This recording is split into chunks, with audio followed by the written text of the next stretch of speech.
말은 우리가 영적으로 힘든 시기일 수 있다라는 제목입니다. 하나님께서 우리에게 주시는 말씀은 시편 27편 1절부터 5절까지 말씀을 쉬운 성경으로 함께 합독하시겠습니다. 여호와는 나의 빛이시며 나의 구원자시니 내가 누구를 두려워하겠습니까? 여호와는 내 인생의 요새가 되시니 내가 누구를 무서워하겠습니까? 악한 사람들이 나를 잡아 죽이려고 무섭게 달려들고 원수들과 적들이 나를 공경하지만 휘청거려다 모두 쓰러질 것입니다. 군대가 몰려와 나를 포위하여도 내 마음이 두려워 떨지 않을 것입니다.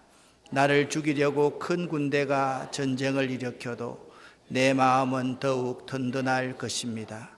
내가 여호와께 간절히 구하는 오직 한 가지는 이것입니다. 내 평생에 늘 여호와의 집에 살면서 여호와의 아름다우심을 보고 성전에서 주님을 뵙는 것입니다. 어려운 일을 당할 때에 주님은 주님의 날개 아래 나를 안전하게 지켜주시고 나를 여호와의 성막에 안전하게 숨겨주실 것이며 높은 산 위에 나를 안전하게 두실 것입니다. 아멘. 오늘 설교 본문인 시편 27편은 표제어가 다윗의 시라고만 되어 있습니다. 이 시편 27편은 다윗의 아들 압살롬의 쿠데타로 인해서 도망 다닐 때 다윗이 지은 것으로 추정됩니다. 아마도 시편 27편은요, 하나님보다 눈에 보이는 것들을 더 신뢰하기 쉬운 이 세상에 살면서 하나님의 도움을 구하는 것이 얼마나 복된 것인지를 보여주기 위해서 기록된 것임에 틀림이 없습니다. 지금 우리가 살고 있는 이 세상은 하나님보다 눈에 보이는 것들을 더 신뢰하기 쉬운 세상입니다. 이러한 세상 가운데 살아가는 성도 여러분, 한 해 동안 잘 달려오셨습니다. 수고하셨습니다. 이런 분들이 있을 것입니다. 한 해 동안 최선을 다했다고 생각하지만 부족함이 많았다고 생각하는 분도 있을 것입니다. 그런 분들은 최선을 다할 수 있었음에 감사할 수 있기를 바랍니다. 이번 한 해 내가 조금은 게으르고 나태했다고 생각하시는 분도 있을 것입니다. 자학하지 마십시오. 그럴 수밖에 없었다고 자신을 한번 위로하고 토닥거려 주시기를 바랍니다. 그리고 다음번엔 더 성실하고 더 정직하게 살아보리라 한번 자신에게 말해 보십시오. 이번 한 해는 후회되는 일들이 참으로 많았다고 생각하시는 분도 있을 것입니다. 그런데 후회한들 지나가 버린 세월을 내가 어떻게 할 수 있는 것은 아니지 않겠습니까? 이걸 먼저 한번 생각해 보실 수 있으면 좋겠습니다. 내가 원하는 삶을 살지 않고 다른 사람들이 원하는 삶을 살지 않았는지를 한번 생각해 보시기를 바랍니다. 그리고 나의 꿈을 위하여 일하지 않고 다른 사람들의 꿈만 쫓아간 삶이 아니었는지를 생각해 보시기를 바랍니다. 혹시나 여러분 가운데 자신이 현재 지쳐 있고 번아웃 되었다고 생각하는 분도 있을 것입니다. 우선 시급하게 나의 번아웃의 원인을 찾으십시오. 그리고 그 번아웃에 대한 해결책을 찾지 않으면 안 됩니다. 번아웃이란 무엇입니까? 소진된다. 말 그대로 일에 지나치게 몰두하던 사람이 어느 시점에서 갑자기 모두 불타버린 연료와 같이 극도의 피로감을 느끼며 무기력해지는 그 현상을 번아웃이라고 그럽니다. 나에게도 번아웃이 생길 수가 있습니다. 나에게도 번아웃이 오고야 말았다. 요즘 속이 자주 울렁거린다. 쉽게 짜증이 나고 감정 제어가 힘들다. 그리고 쉬는 날에는 무기력하고 아무것도 하기 싫다. 가만히 휴식을 취해야 하는데 성격상 그러질 못하고 있다. 꾸역꾸역 계획한 일은 하고는 있지만 내가 생각해도 내가 참 피곤한 성격이다. 번아웃이 올 만한 상황은 이렇게 7가지 정도로 한번 정리해 볼 수가 있겠습니다.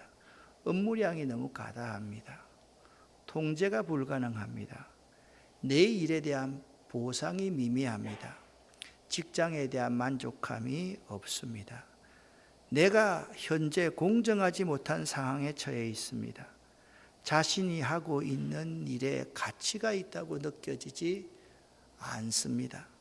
이상하게도 한 해 동안 내가 생각해도 내 주변에서 이해가 되지 않는 일들이 많이 일어났던 사람, 번아웃이 올 수 있는 상황입니다. 그런데요, 이 번아웃을 방치하면 안 되는 이유가 있습니다. 번아웃 증상은 질병은 아니지만 가만히 두면, 방치하게 되면 대개 정신적, 영적 질병으로 이어질 수 있습니다. 번아웃은 말 그대로 심지가 모두 타버린 상태인데요, 방치하거나 이런 상황에서 자신을 더 몰아붙인다면 기름이 없는 자동차에 시동을 거는 것과 마찬가지여서 오히려 엔진만 망칠 뿐입니다. 번아웃이 발생되었을 때 믿는 우리들은 어떻게 대처해야만 할까요? 먼저 번아웃을 생각할 때 꼭 여러분이 명심해야 될 것이 한 가지 있습니다. 나에게 번아웃이 왔다는 것은 내가 열심히 살았다는 증거라는 사실입니다. 그러니까 나에게 번아웃이 왔다, 내가 참 열심히 살았구나, 그렇게 생각하시기 바랍니다.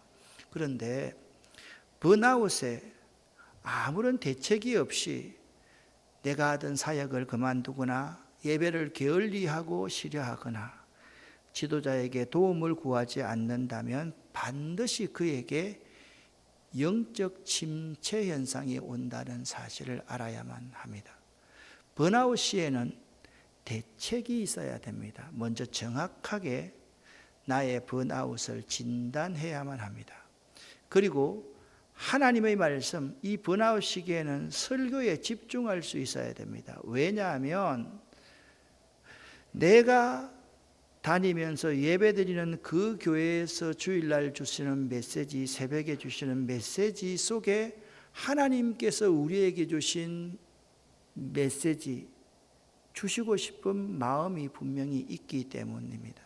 또한 예배와 기도를 게을리해서는 안 됩니다. 특별히 말씀을 깊이 묵상하십시오. 그리고 반드시 지도자에게 도움을 구하지 않으면 안 됩니다.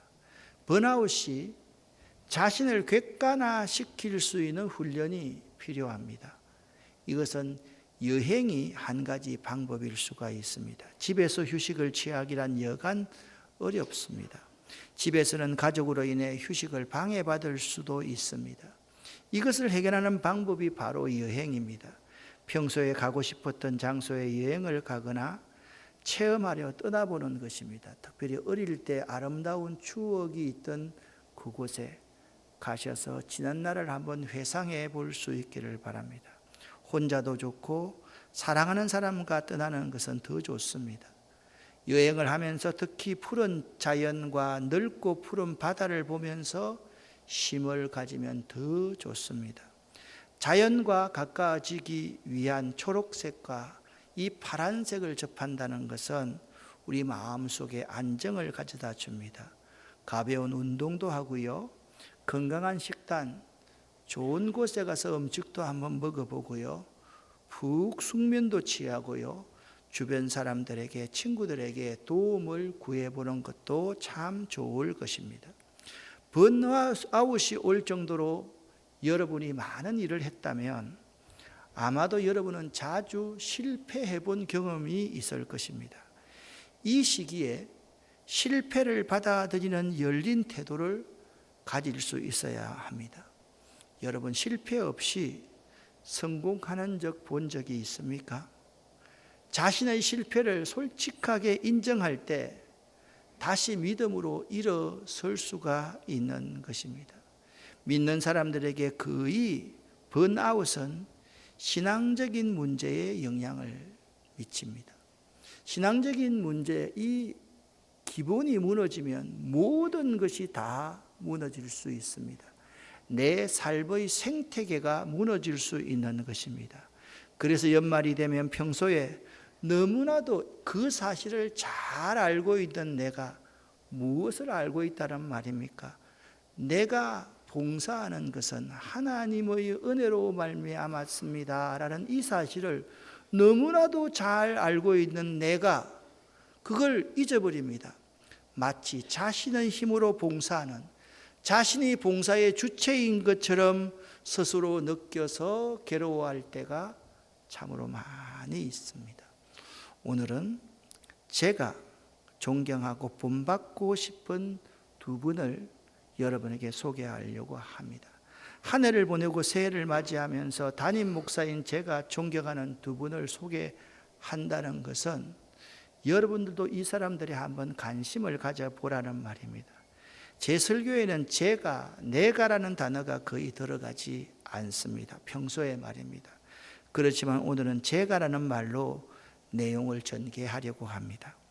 성웅 이수진 장군, 세종대왕은 우리 역사에서의 인물입니다.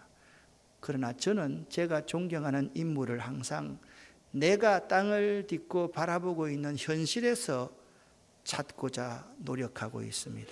그리고 제가 경험한 사람들 가운데 진정으로 존경하는 사람을 찾고 따릅니다. 첫 번째 소개하고 싶은 사람은 프로야구 감독 김성근입니다. 이 감독은요, 17번이나 감독에서 잘렸던 사람입니다. 김성근 감독은 항상 최악의 상황에서도 최선을 다해 어떤 결실을 보는 일을 여지껏 보여왔습니다. 그래서 프로야구계에서는 김성근에게 맡기면 반드시 새로운 야구를 한다라는 불문율을 이분은 만들어냅니다. 김성근 감독의 이야기가 있습니다. 한국 최초의 독립구단 이야기, 고양 원더스 야구단 이야기입니다. 바로 우리 옆에 일산 고양 아닙니까? 여러분 언젠가 이런 영화를 접해보신 적이 있을 것입니다. 그라운드의 이방인들의 모임, 고양 원더스 야구단의 파울볼이라는 독립영화입니다. 여기 이 파울볼이라는 이 영화에 이런 내용이 있습니다. 이것은 야구 영화가 아니다. 우리 인생이다. 참 공감할 수 있는 대사였습니다. 그들의 이야기는 어디에도 속하지 못한 채 버려지거나 방출된 야구 실직자들의 패자부활전을 담았습니다. 그 다큐멘터리 영화는 더 이상 버려지거나 방출될 일이 없는 사람들, 그들은 어떤 지옥 훈련도 견디어내고 프로 진출을 꿈꾸는 선수들이었습니다. 타자에게는요, 3할 정도만 치면 아주 좋은 타자입니다. 그러니까 10번 가운데 3번 정도의 안타만 치면 그분은 대단한 선수입니다. 그 타자에게 파울은요, 실패이지만 다음 기회가 주어진다는 점에서 완전한 실패는 아니지 않습니까? 그게 야구가 알려주는 인생이라고 김성근 감독은 이야기합니다. 감독부터 선수들까지 다 잘려서 모인 사람들이 고양 원더스 야구 단원들이었습니다. 김성근 감독은 이렇게 이야기합니다. 나야말로 파울을 무지하게 친 사람입니다 라고 이야기합니다. 그들의 스토리는 이렇게 웅변합니다. 누구든 실패를 겪지만 포기하지 않으면 기회가 온다는 것을 증명하고 싶어요. 그때 저는 그 선수들에게 말했어요. 이 과정을 거쳐 성공하면 다행이고 혹시 그렇지 못한다 해도 너희들이 도전하고 시도했던 정신만큼은 평생 잊지 마라. 그래야 앞으로 나아갈 수 있으니까. 내 밑에 들어온 선수들은 다 키워내야 해요. 자식과 똑같아요. 엄격하게 대하고 혹독하게 그들을 훈련시킵니다. 부족하다고 자식을 버릴 수는 없지 않습니까? 그들에게 미래를 만들어줘야죠. 꼴찌를 1등으로 만드는 비법이 뭐냐고들 사람들은 묻는데 부모의 마음으로 대하면 됩니다 라고 김 감독은 이야기했습니다. 세상에서 가장 미련한 것은 뭔지 아십니까? 실패에 붙잡혀 있던, 성공에도 도취해 있던 과거에 매여 있는 것입니다. 내가 프로 감독으로서 1384번의 성을 올렸지만 그것이 오늘의 승리를 보장해 주지는 않아요. 저는 세상에서 제일 나쁜 것은 현재의 만족함이라 생각합니다. 오늘 이겼다고 만족하면 내일은 어김없이 져요. 그런 말합니다. 세상에는 매번 전력 투구를 하는 사람이 필요하고 그런 사이에 자기도 모르게 성장하는 것입니다 라고 말했습니다. 또 한 분 제가 존경하는 사람이 있습니다. 이어령 교수입니다. 아마 이분의 책들은 제가 참 많이 읽었던 것 같습니다.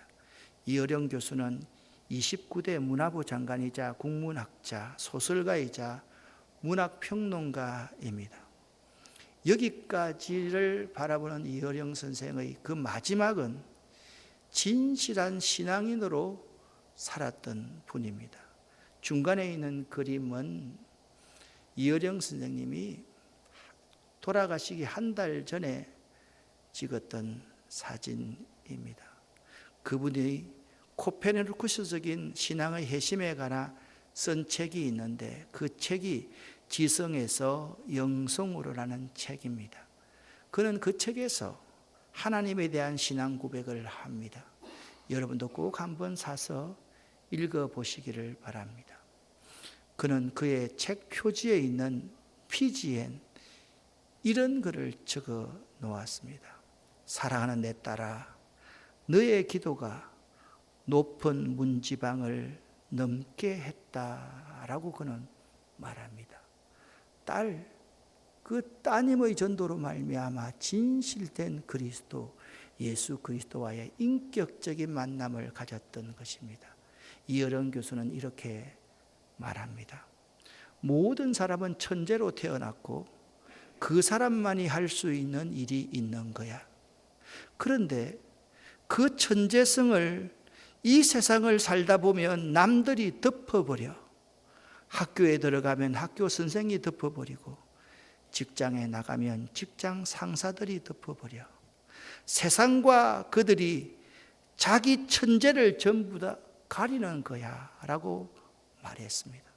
그래서 내가 하는 이 얘기가 무엇인가 하면 360명이 뛰는 방향을 쫓아서 경주를 하면은 아무리 잘 뛰어도 1등부터 360등까지가 있을 거야.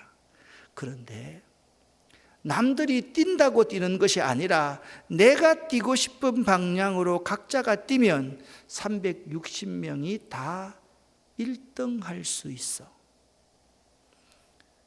그분은 말합니다. 베스트 원이 될 생각을 하지 마라. only one, 하나밖에 없는 사람이 되라 라고 말했습니다. 나 자신은 하나밖에 없는데 왜 남과 똑같이 살아? 왜 남의 인생, 남의 생각을 쫓아가냐고. 사람들이 와 모이는 그 일에만 관심하고 있잖아. 우리는 각자가 다 천재성을 가지고 있습니다. 즉 하나님이 나에게 주신 달란트, 강점을 가지고 표대이신 예수 그리스도를 향하여 나아가면 바로 그 길이 성공의 길임을 신자로 이 생을 마감하면서 주님 품에 안겼던 이어령 님의 말이었습니다. 다시 한번 여러분을 격려하고 축복합니다. 사랑하는 성도 여러분, 한 해 잘 달려왔습니다. 수고하셨습니다.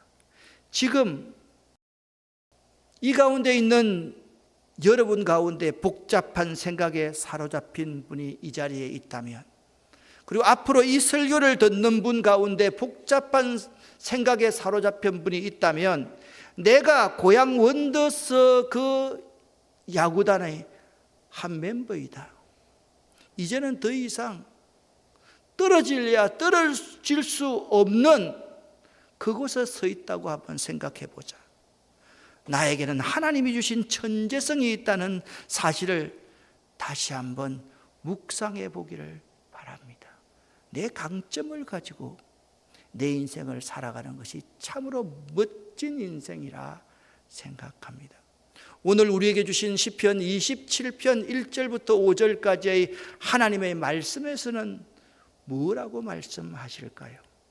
다윗은 지금 굉장히 공공한 상황, 자신의 힘으로는 도저히 상황을 타개할 수 없는 위기에 처해 있었습니다.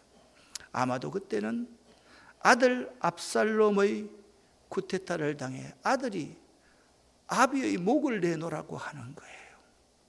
신발조차 신지 못하고 자신의 신분을 감추기 위해서 자신의 머리를 흐트러져서 풀고서 통한의 눈물을 흘리며 감람산으로 올라가야 했던 그런 순간이었습니다.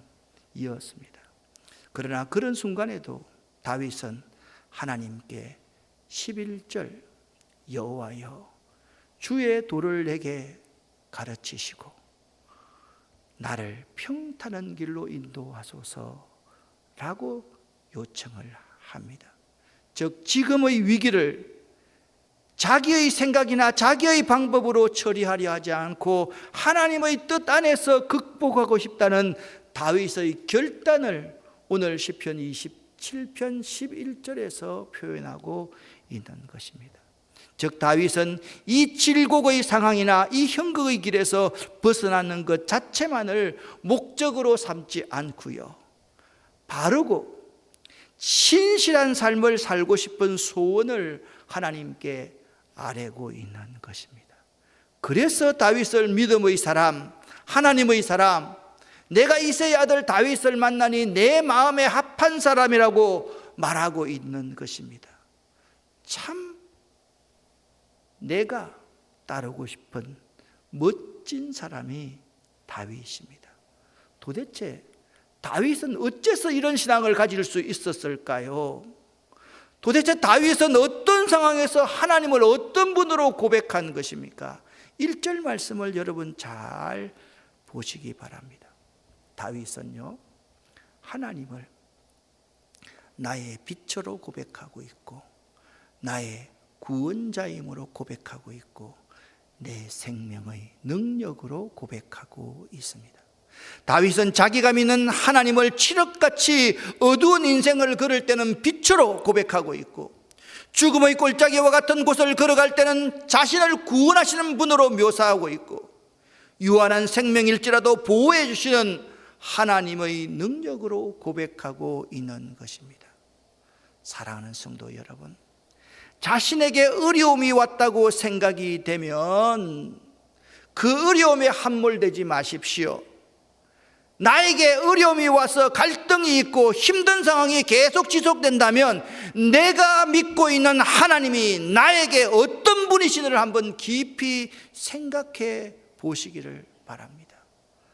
나의 하나님은 어떤 분이십니까? 그 하나님을 고백하느냐에 따라서 내 어려움을 어떻게 극복하느냐가 달려 있습니다. 여러분은 어떻습니까? 내가 믿고 있는 하나님을 혹시나 어려움 때문에 잊고 있는 것은 아닙니까? 여러분은 어떻습니까? 내가 믿고 있는 그 하나님이 나에게 닥친 이 문제만은 결코 해결하지 못하실 분처럼 여기고 있지 않습니까? 우리 하나님은 그런 분이 아니십니다. 저는 이 본문 말씀을 읽으면서 2절 말씀에 매우 큰 은혜를 받고 정말 감사해서 잠을 이룰 수가 없었습니다. 2절을 같이 한번 읽어보기를 원합니다. 악인들이 내 살을 먹으려고 내게로 왔으나 나의 대적들, 나의 원수들인 그들은 실족하여 넘어졌도다. 군대가 나를 대적하여 진칠지라도 내 마음이 두렵지 아니하며 전쟁에 일어나 나를 치려할지라도 나는 여전히 태연하리로다. 아멘. 2절과 3절에서 여러분 동사에 주의해서 한번 보시기를 바랍니다. 악인들이 내게로 왔다. 그리고 악인들이 실족하였다. 악인들이 넘어졌다. 이것이 2절의 세 가지의 동사입니다. 3절을 보면 두렵지 아니하리로다. 여전히 태연하리로다 라고 말씀하고 있습니다. 다윗이 이렇게 확신한 이유가 바로 2절과 3절에 분명히 나타나 있습니다. 2절의 동사 내게로 오다, 실족하다, 넘어지다의 시제는 모두 과거의 시제입니다. 그런데 3절의 동사 두렵지 아니하리로다, 태연하리로다의 시제는 미래 시제입니다. 이것이 바로 믿음의 사람들이 가져야 될 신앙의 자세입니다. 힘든 상황들은요 다 과거이고요, 미래는 하나님이 책임지신다는 사실입니다. 할렐루야. 우리는 이것을 고백해야만 합니다. 이 시점에서 올 한 해 힘든 상황은 이미 과거입니다. 그 과거에 매달릴 필요가 없습니다. 우리의 미래는 하나님께서 책임지신다. 이것을 믿으시기를 예수 이름으로 간절히 축원합니다. 그리고 다윗은 한 가지 소원이 있었습니다. 내가 여호와께 바라는 일, 그 한 가지가 있습니다. 그것을 내가 구합니다. 첫 번째, 내가 내 평생에 여호와의 집에 살면서 여호와의 아름다움을 바라보기를 원합니다. 두 번째, 그의 성전에서 사모하는 그것이라 말씀하고 있습니다. 여러분의 한 가지 소원은 무엇입니까? 혹시나 여러분의 소원은 세상적인 것, 개인적인 것, 세속적인 것이 아닙니까? 아니면 여러분의 소원은 본질이신 그 하나님이십니까? 다윗의 한 가지 소원은 평생 하나님과 깊은 교제하며 살고 싶습니다 였습니다. 여러분과 제가 평생 다윗과 같은 소원을 가질 수 있기를 예수 이름으로 간절히 축원합니다. 제가요 주일학교 교사를 할 때 율동 전문 교사였습니다. 1부 때도 비웃더니 2부도 비웃는구만. 그때 제가 부르면서, 찬송을 부르면서 눈물 흘리면서 결단했던 찬송이 있습니다. 바로 이 찬송입니다. 나의 한 가지 소원, 예수님을 닮고 싶어요. 기와 몸과 사랑이, 우정과 지혜와 믿음이 날마다 자라나서 예수님을 닮고 싶어요. 주의 말씀 안에서 자라고 싶어요. 사랑하는 아름다운 교회 성도 여러분, 매우 힘이 드십니까? 내가 번아웃 되었다고 생각되십니까? 모든 것을 좀 내려놓고 좀 쉬고 싶습니까? 오늘 시편 27편 5절 말씀을 주의해서 한번 볼 수 있기를 바랍니다. 같이 한번 읽어보겠습니다. 여호와께서 환난 날에 나를 그의 초막 속에 비밀히 지키시고 그의 장막 은밀한 곳에 나를 숨기시며 높은 바위 위에 두시리로다. 아멘. 저는 이 말씀을 읽으면서 반복되는 한 단어에 유의할 수 있었습니다. 그의 초막 속에, 그의 장막 은밀한 곳에, 그의 높은 바위 위에, 바로 그분의 라는 이 단어였습니다. 여러분과 제가 어려움, 공공한 처지에 있을 때 하나님은 그분의 초막을 예비해 놓으시고 그분의 장막 은밀한 곳을 비워두시고 그분께서 안전하게 우리가 피난할 수 있는 피신처 높은 바위를 두시는 분이다. 이 사실을 잊지 마시기를 예수 이름으로 간절히 축원합니다. 기도하겠습니다. 살아계신 하나님 아버지, 다윗처럼 이런 확신을 가지고 살아갈 수 있도록 도와주시옵소서. 우리가 못했던 일, 후회하는 일, 뉘우치는 일들은 모두 과거의 일이며 앞으로 미래는 하나님께서 하실 것이라는 믿음을 갖고 나아갈 수 있도록 도와주시옵소서. 예수 그리스도 이름으로 축복하고 간절히 기도 올립니다.